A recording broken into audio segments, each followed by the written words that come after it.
సర్పంచ్ ఎన్నికల్లో ఇవాళ ఏ అరాచకం అయితే చేస్తా ఉన్నారో, కొన్ని మండలాల్లోనే బీసీలకు స్థానం లేకుండా, రిజర్వేషన్ లేకుండా చేసి, కొన్ని జిల్లాల్లో కూడా లేకుండా చేసి దుర్మార్గం ఏదైతే ఈ ప్రభుత్వం చేస్తున్నదో దీనికి రాహుల్ గాంధీ క్షమాపణ చెప్పాలి. ఎందుకంటే బీహార్ ఎన్నికల్లో రాహుల్ గాంధీ అబద్దం చెప్పిండు. తెలంగాణలో మేము చేసేసినాం, 42% ఇచ్చేసినాం అని బీహార్ ఎన్నికల్లో చెప్తాడు, ఢిల్లీలో చెప్తాడు.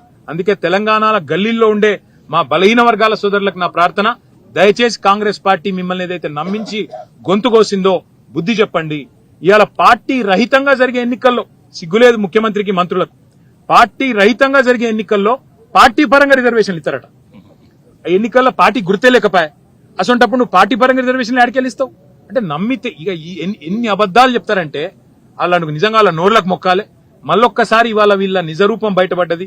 వీళ్ళు ఇన్నాళ్లు బీసీల కోసం కార్చిన కన్నీళ్లు మొసలి కన్నీరు అన్నది బయటపడ్డది.